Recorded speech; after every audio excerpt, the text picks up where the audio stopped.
এখানে একটি function g দেওয়া আছে এবং আমি চাই তুমি ভিডিওটি থামিয়ে g of 1, g of 2, g of 3 এবং g অফ 4 কি তা নির্ণয় করো।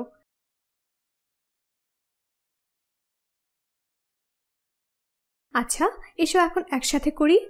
তো g অফ 1 যদি n সমান 1 হয় তাহলে এখানের এটি হবে। n সমান 1 হলে g হবে 4। এটা খুব সহজ ছিল। এখন g অফ 2 এর ক্ষেত্রে যদি n সমান 2 হয় তাহলে 2 হলো 1 এর চেয়ে বড় এবং এটি একটি পূর্ণ সংখ্যা, অর্থাৎ তখন এটি হবে। এখানে লক্ষণীয় বিষয় হলো এটি একটি ফাংশন, কিন্তু এই ফাংশনটি g অফ n নয় বরং g অফ n বিয়োগ 1। তাহলে যদি n সমান 2 হয়, যেহেতু আমরা এখানে g অফ 2 নিয়ে কাজ করছি, তাহলে এটি হবে g অফ 2 বিয়োগ 1 বা g অফ 1 যোগ 3.2। এটা সমান কত হবে? আচ্ছা, আমরা জানি g অফ 1 সমান হলো 4। আমরা এটা নির্ণয় করেছি। তাহলে 4 যোগ 3.2 সমান হলো 7.2। আচ্ছা, g অফ 3 এর ক্ষেত্রেও একইভাবে হবে, কারণ 3 হলো 1 এর চেয়ে বড় এবং একটি পূর্ণ সংখ্যা। তাহলে এটা হবে 3 বিয়োগ 1 বা g অফ 2 যোগ 3.2। আচ্ছা, আমরা জানি g অফ 2 সমান হলো 7.2। আমরা একটু আগে এটা নির্ণয় করেছি। তাহলে 7.2 যোগ 3.2 সমান হলো 10.4 এবং তারপর g অফ 4। আচ্ছা, আবারও এটি হবে g অফ 3 যোগ 3.2। এটা সমান কত হবে? g অফ 3 হলো 10.4 যোগ 3.2 হলো 13.6। এখন আমরা যদি এই g ফাংশনটির দিকে লক্ষ্য করি, আমরা দেখব যে এটি সকল ধনাত্মক পূর্ণ সংখ্যার জন্য সত্য এবং তাই এখানে আমরা একটি ক্রম পাব। এবং আমরা যে ক্রমটি পাচ্ছি তার প্রথম পদ হলো 4, দ্বিতীয় পদ 7.2, তার পরের পদ 10.4 এবং তার পরের পদ 13.6 এবং এভাবে চলতে থাকবে। এখন এই ক্রমটিতে কি হচ্ছে দেখি। আমরা এখানে 4 থেকে শুরু করেছি এবং আমাদের ফাংশনে সেটা দেয়া ছিল যে n সমান 1 হলে ফাংশনটি সমান হবে 4 এবং তারপর পরবর্তী সকল পদের জন্য আমরা পূর্ববর্তী পদের সাথে শুধু 3.2 যোগ করে গিয়েছি। আমরা দ্বিতীয় পদে 3.2 যোগ করেছি এবং তারপর আমরা 3.2 যোগ করে গিয়েছি শুধু। এখন আমরা একে এভাবে বলতে পারতাম যে আমরা একটি ক্রম নিচ্ছি যেখানে প্রথম পদ হবে 4 এবং তারপর তার সাথে আমরা 3.2 যোগ করতে থাকব এবং নতুন একটি করে পদ পাব। কিন্তু একে অন্যভাবেও ব্যাখ্যা করা যায়। এখানে একে বীজগাণিতিকভাবে একে ব্যাখ্যা করা হয়েছে, যেখানে এটি সকল ধনাত্মক পূর্ণ সংখ্যার জন্য সত্য এবং যেখানে আমাদের একটি ভিত্তি শর্ত দেয়া আছে যেটি আমাদের প্রথম পদটিকে নির্বাচন করতে সহায়তা করবে এবং তারপর আছে আমাদের অন্যান্য পদের জন্য শর্ত। আমরা আবার এই অন্যান্য পদগুলো থেকে প্রথম পদে ফিরে আসতে পারবো এবং এ কারণে একে পুনরাবৃত্তিমূলক ফাংশন বলা হয়।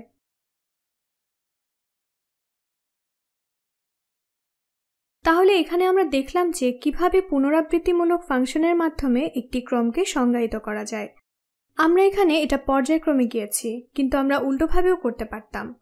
আমরা যদি g অফ 6 নির্ণয় করতে চাই তাহলে আমরা এই ক্ষেত্রটি দেখব এবং পাবো যে এটি হলো g অফ 5 যোগ 3.2। ক্রম হিসেবে দেখলে এটি হবে পূর্ববর্তী পদ যোগ 3.2। তাহলে এখন আমাদের পূর্ববর্তী পদটি কি তা নির্ণয় করতে হবে। g অফ 5 হলো g অফ 4 যোগ 3.2 এবং এভাবে আমাদের পেছাতে থাকতে হবে। কিন্তু আমরা বের করে রেখেছি যে g অফ 4 কত। এটা হলো 13.6। তাহলে এটি হবে 16.8। তারপর এই 16.8 এর সাথে আমরা আবার 3.2 যোগ করে পাবো 20। তাহলে g অফ 6 নির্ণয় করতে আমরা পেছাতে থাকতে পারি যতক্ষণ না আমরা g অফ 1 কি তা পাবো এবং তারপর সেটা থেকে উত্তর পেতে পারি। আমাদের পেছাতে পেছাতে শুরু পর্যন্ত আসতে হবে এবং তারপর আমরা সবগুলো উত্তর নির্ণয় করতে পারবো। এরকম আরো কিছু উদাহরণ করি। তো এখানে একটি ফাংশন আছে, ধরি এটি একটি ক্রম। এসো এর প্রথম 4টি পদ কি কি তা নির্ণয় করি। আমি চাই তুমি প্রথমে ভিডিওটি থামিয়ে নিজে নিজে এটি চেষ্টা করো। তো এখন একসাথে করা যাক। তো h অফ 1 হলো, এখানে বলাই আছে 14, n সমান 1 হলে h সমান 14, h অফ 2। আচ্ছা, এখন এখানে দেখতে হবে কারণ 2 হলো 1 থেকে বড় এবং একটি পূর্ণ সংখ্যা, তাহলে এটি হবে 28 ভাগ h অফ 1। আমরা জানি h অফ 1 হলো 14, তাহলে এটা হবে 28 ভাগ 14 বা 2। এখন h অফ 3 আবারও এখানে দেখতে হবে, এটা হবে 28 ভাগ h অফ 2। আমরা ক্রম চিন্তা করছি, তাই আমাদের ক্রমের পূর্ববর্তী সংখ্যা দিয়ে ভাগ করতে হবে। তো 28 ভাগ h অফ 2, আমরা জানি h অফ 2 হলো 2। এটা আমরা আগেই নির্ণয় করেছি, তাহলে এটা হবে 14। এখানে একটি মজার বিষয় আছে। আচ্ছা, h অফ 4 হবে 28 ভাগ h অফ 3। তাহলে এটা হবে 28 ভাগ h অফ 3 আমরা এখানে পেয়েছি ভাগ 14, যেটা সমান হলো আবার 2। আমরা যদি ক্রমটির দিকে লক্ষ্য করি তাহলে দেখব এর প্রথম পদটি হলো 14, তারপর 2, তারপর 14 এবং তারপর 2। তাহলে দেখা যাচ্ছে যে এই ক্রমটি 14 এবং 2 এর মাঝেই সীমাবদ্ধ। এই ক্রমের প্রতিটি বিজোড় পদ হলো 14 এবং প্রতিটি জোড় পদ হলো 2। এটাকে এভাবেও চিন্তা করা যায়, অথবা অন্যভাবে দেখলে আমরা 14 থেকে শুরু করছি এবং পরবর্তী প্রতিটি পদ হবে 28 ভাগ পূর্ববর্তী পদ, তাহলে 28 ভাগ 14 হলো 2, 28 ভাগ 2 হলো 14, 28 ভাগ 14 হলো 2 এবং এভাবে চলতেই থাকবে। এরকম আরেকটি করি। এটা বেশ মজার, কারণ এখানে এখন আমাদের দুটি ভিত্তি শর্ত রয়েছে। তাহলে এটা নিয়ে চিন্তা করা যাক। এখানে ধরি আমরা f অফ 4 কত তা নির্ণয় করতে চাই।